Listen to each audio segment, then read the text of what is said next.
유쾌한 시사 1부 함께하고 계십니다. 1부에는 그날의 이슈를 저희가 잡은 이슈입니다. 뭐 다른 분들은 또 이게 이슈 아니냐 이렇게 생각할 수도 있습니다만 살펴보고 있습니다. 월요일은 노동계 이슈인데요. 그동안 논란이 됐던 이 최저임금 결정 체계 개편을 위한 정부안이 최종 확정됐습니다. 정부안입니다.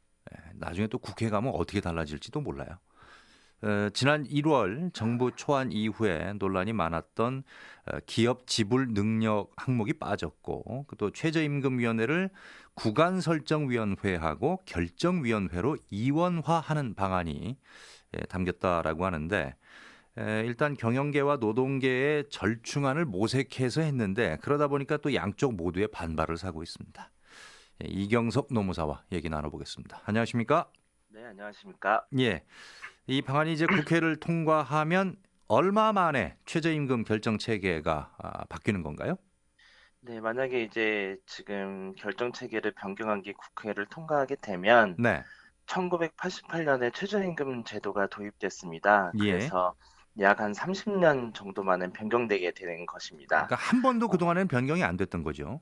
네, 맞습니다. 예. 현재 최저임금 결정 구조는 노동자, 사용자, 공익위원 각 9명, 총 27명이 전원회의를 통해서 결정하는 구조입니다. 예. 의결 방식은 과반수 출석과 과반수 찬성으로 의결하게 됩니다. 예. 27명이 이 최저임금은 얼마부터 얼마까지 좀 하자 하고 의견을 내고 결정도 거기서 다 했다라는 거 아니에요?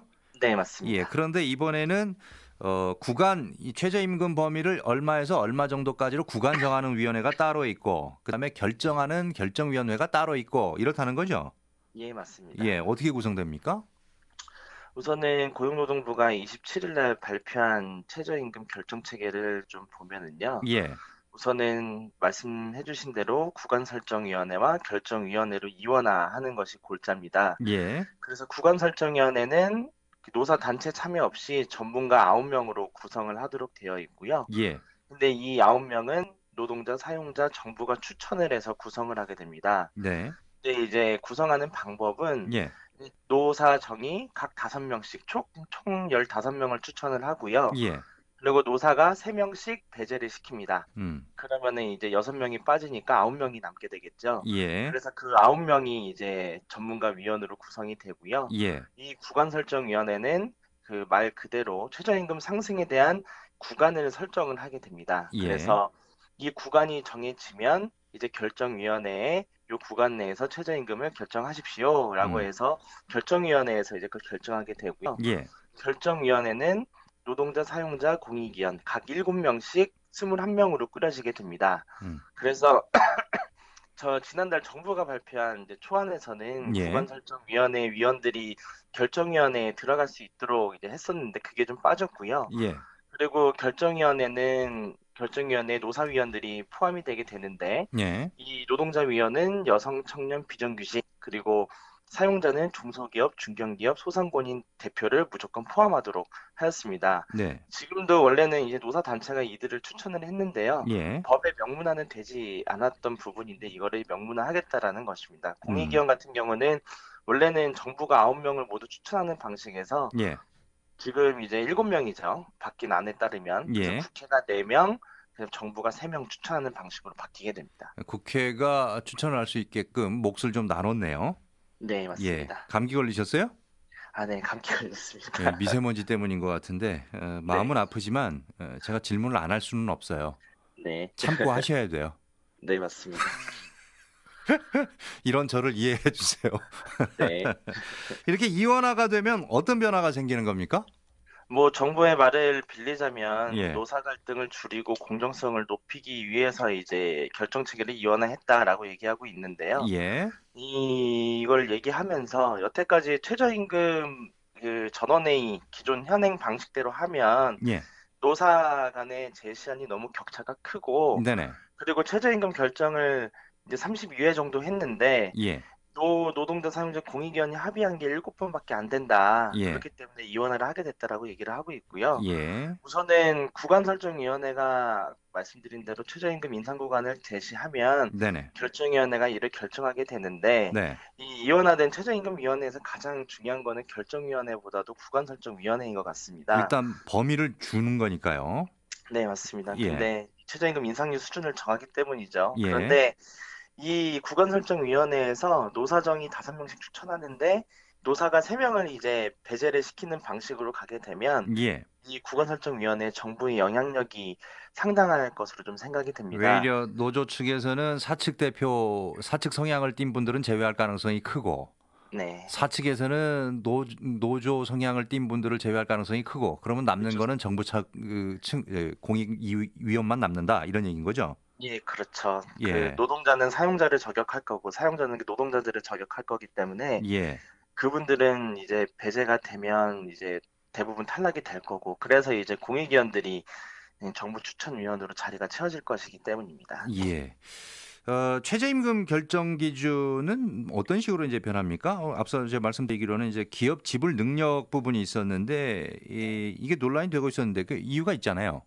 최저임금법에서는 보통 원래 이제 현행 방식은 근로자 생계비, 소득 분배율, 유사 예, 근로자 임금, 노동 생산성을 고려해서 결정하도록 되어 있었는데 예, 이번 정부 개편안에서는 사회보장급여 현황과 고용에 미치는 영향, 예, 경제 성장률을 포함한 경제 상황까지 추가를 하도록 되어 있습니다. 그래서 근데 이제 정부 초안에는 기업에 대한 지불 능력도 같이 고려를 하자라고 했었는데 예, 이거에 대해서 서로 논란이 좀 많아가지고 제외가 됐습니다. 음, 뭐 정부 설명에 따르면 이 기업 지불 능력에 대해서는 객관성과 구체성이 부족하고 예. 결과적으로 고용 증감으로 이제 나타나기 때문에 고용에 미치는 영향으로도 보완할 수 음, 있다라고 이제 얘기를 하고 있습니다. 예, 그러나 이제 객관성 논란은 계속되고 있는데요. 예, 최저임금과 고용의 연관관계를 증명할 만한 조사 결과가 나온 적이 한 번도 없고요.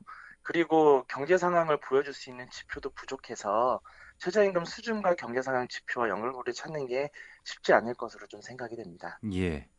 그럼 이제 이렇게 결정 체계를 이원화해서 개편을 하면 최저임금 수준에 이제 얼마나 영향을 줄 것 같으세요?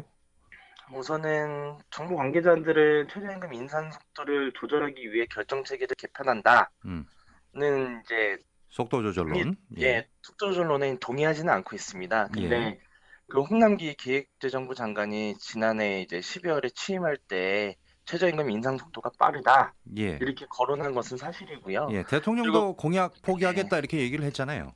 네, 예, 2020년까지 1만 원 달성하겠다는 공약을 포기를 하셨고, 예, 그리고 이제 산입 범위가 또 확대가 되지 않았습니까? 네, 그 복지비랑 상여금이 들어왔죠. 그래서 인상 효과부터 좀 반감이 된 상황입니다. 그래서 이제 구간설정위원회에서 상한선 하한선을 제시하면 최저임금 인상이 이 정부 안으로 정부의 영향이 더 클 거라고 말씀드리지 않았습니까? 예, 그래서 정부가 생각한 대로 이 인상이 억제될 가능성이 이제 좀 크다라고 좀 생각이 들고요. 예. 그래서 이제 정부가 어떤 방향으로 최저임금을 결정할지가 크게 영향을 미칠 것 같습니다. 음. 일단은 뭐 정부의 영향력이 커질 것이다라고 하는 게 지금 이제 오늘 말씀의 내용인데 그러다 네, 보니까 정부가 어떤 생각을 가지고 있느냐에 따라서 그 뜻이 반영될 가능성이 크다 이렇게 정리할 수 있다라는 거죠. 네, 맞습니다. 예, 그 기업하고 노동계가 그래서 그런지 지금 정부 안에 다 반발을 하고 있는데 좀 더 네. 구체적인 이유를 살펴볼까요? 왜 그렇습니까? 기본적으로 보게 되면 이제 재계 쪽은 기업 지불 능력을 넣고 싶었는데 이게 최종안에 빠져서 우선은 이제 반발을 하는 거고요.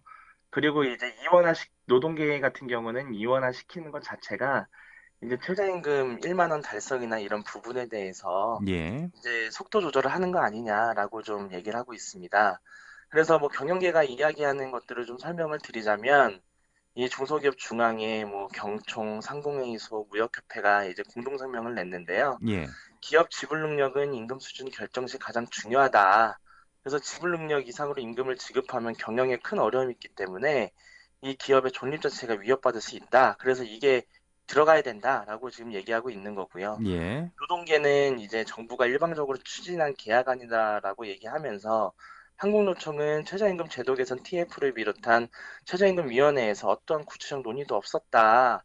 그리고 민주주의 절차상 하자가 있다라고 비판을 했고요. 예. 민주노총 같은 경우는 지금이 최고 의사 결정권자 한마디에 모든 것이 결정되냐 음. 이런 그런 권위주의 시절도 아닌데 너무 무리하게 이 개편안을 밀어붙이는 게 무엇이냐 이유가 뭐냐 음. 이렇게 지금 반발을 하고 있습니다. 예.